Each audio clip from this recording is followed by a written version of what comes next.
Selamat petang, salam sejahtera. Hore, hore, hore. Tahniah kepada Anwar Ibrahim. Kemenangan yang luar biasa hari ini mengejutkan seluruh rakyat Malaysia. Tahniah kepada Anwar Ibrahim. Hari ini Khairi tarik balik rayuan saman fitnah Anwar. Wow, ini satu perkara yang amat menakjubkan. Tahniah Anwar Ibrahim. Khairi Jamaluddin menarik balik rayuannya terhadap keputusan mahkamah bahawa beliau bertanggungjawab memfitnah Datuk Seri Anwar Ibrahim berhubung kenyataan beliau mengenai perlakuan tidak bermoral yang dibuat 14 tahun lepas. Panel 3 Hakim Mahkamah Persekutuan diketuai Datuk Nalini kemudian yang membatalkan 2 permohonan kebenaran rayuan yang difailkan Khairi dengan kos RM5,000 bagi setiap rayuan. Keputusan itu dibuat sebelah Peguam Syara Abishegam yang mewakili Khairi memberitahu mahkamah bahawa mereka telah menulis surat kepada pihak lawan untuk menarik balik permohonan kebenaran merayu pada April lepas. Khairi memohon kebenaran untuk merayu terhadap keputusan mahkamah rayuan bahawa beliau bertanggungjawab memfitnah Anwar dan keputusan mahkamah yang sama yang menolak rayuannya untuk meminda pernyataan pembelaan berhubung saman fitnah oleh ketua pembangkang itu. Terdahulu, Sarah menawarkan kos sebanyak RM1,000 untuk setiap rayuan atas alasan penarikan dibuat pada peringkat awal.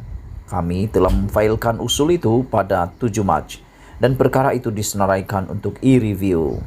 Tarikh perbicaraan ditetapkan pada 11 Ogos untuk perkara ini. Kami sebenarnya menulis surat kepada pihak lawan untuk menarik balik rayuan pada April, katanya kepada panel hakim itu yang termasuk Datuk Zawaria Muhammad Yusuf dan Datuk Rosaria Bujang. Peguam Datuk Seri Gopal Sriram yang mewakili Anwar berkata, RM5,000 bagi setiap rayuan di hadapan mahkamah tertinggi adalah munasabah. Usul permohonan kebenaran merayu yang disampaikan kepada kami mengandungi 10 jilid. Kami terpaksa menjawab perkara yang dibangkitkan dan rakan saya yang hadir bersama saya, Cik Lela, juga menyediakan draft penghujahan tambahnya. Pada 7 Februari tahun ini, Mahkamah Rayuan menolak rayuan Khairi untuk mencabar saman fitnah Anwar selepas memutuskan bahawa tiada kesilapan boleh dirayu yang memerlukan campur tangan rayuan.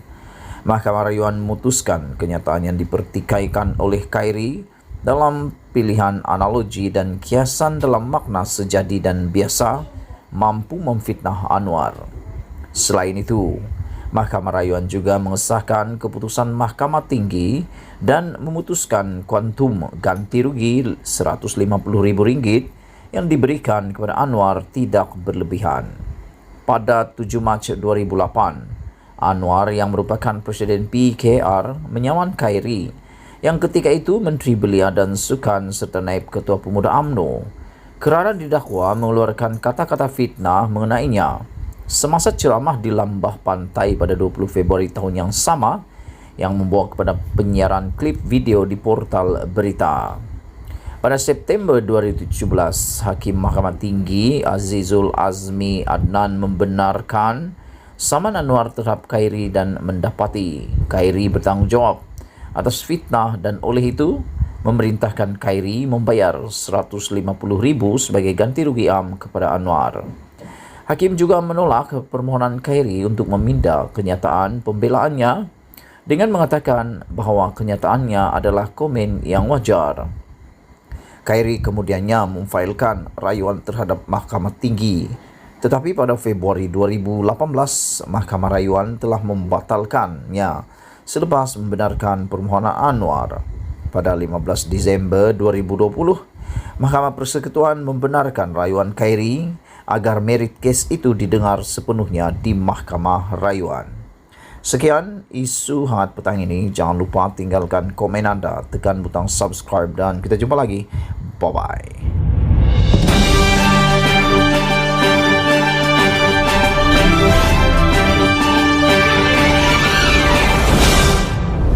Selamat pagi, salam sejahtera. Isu hangat pagi ini, Muhyiddin Nafi terima RM1.3 juta dari UKSB. berita sepenuhnya. Presiden Bersatu Muhyiddin Yassin menafikan menerima Rm1,3 juta daripada Ultra Kirana Sendirian Berhad semasa berkhidmat sebagai Menteri Dalam Negeri di bawah Kerajaan Pakatan Harapan. Dia berkata dakwaan itu yang dibuat di mahkamah adalah palsu.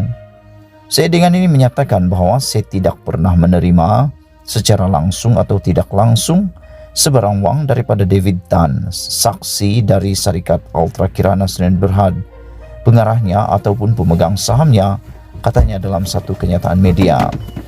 Muhyiddin mengulas keterangan Tan, bekas pengurus takbir UKSB, semasa perbicaraan rasuah bekas Timbalan Perdana Menteri Ahmad Zahid Hamidi membabitkan sistem visa asing VLN hari ini. Dalam keterangannya, Tan telah mengenal pasti Muhyiddin sebagai TSM yang dicatatkan dalam ledger UKSB. Dia mendakwa Rm1,3 juta itu dipindahkan kepada Muhyiddin secara tunai dalam 3 transaksi. Dia juga berkata projek VLN itu terletak di bawah bidang kuasa Muhyiddin selepas mengambil alih Kementerian Dalam Negeri daripada Zahid. Muhyiddin mempertikaikan dakwaan itu dengan berkata pada Julai 2018 dia telah menjalani pembedahan kanser dan telah bercuti selama beberapa bulan. Malahan pada tarikh tertentu yang dinyatakan oleh saksi, kononnya saya telah menerima sugukan wang tunai. Saya sebenarnya sedang menjalani rawatan di sebuah hospital di luar negara. Adalah mustahil bagi saya menerima sebarang sugukan wang tunai daripada sesiapa dalam keadaan itu. Dakwaan tersebut ternyata tidak berasas, katanya. Dia juga berkata semasa sedang bercuti untuk pulih daripada kanser, Dr. Mahathir Mohamad adalah pemangku Menteri Dalam Negeri. Muhyiddin seterusnya berkata, dia tidak pernah dipersoalkan oleh pihak berkuasa berhubung dakwaan itu dan berharap ia akan dijelaskan oleh pihak pendakwaan dalam kes Zahid. Katanya dia bersedia untuk disiasat oleh SPRM berhubung perkara ini. Sekian isu hangat pagi ini, jangan lupa tinggalkan komen Anda. Sila pertimbangkan, tekan butang subscribe, tekan butang subscribe, tekan butang subscribe, dan kita jumpa lagi. Bye-bye.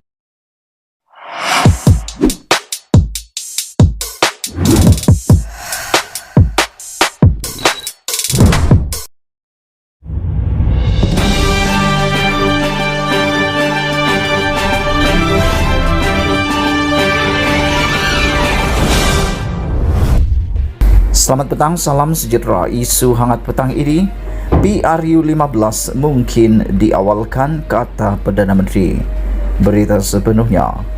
Perdana Menteri Ismail Sabri Yaakob tidak menolak kemungkinan pilihan raya umum PRU15 diadakan sebelum Julai 2023. Dia yang juga naib Presiden UMNO berkata, pilihan raya paling lewat boleh diadakan pada Julai 2023 apabila tamat tempoh penggal bagi pilihan raya umum yang lalu. Walaupun tamat tempoh Julai, ianya lebih kurang setahun sahaja dari sekarang.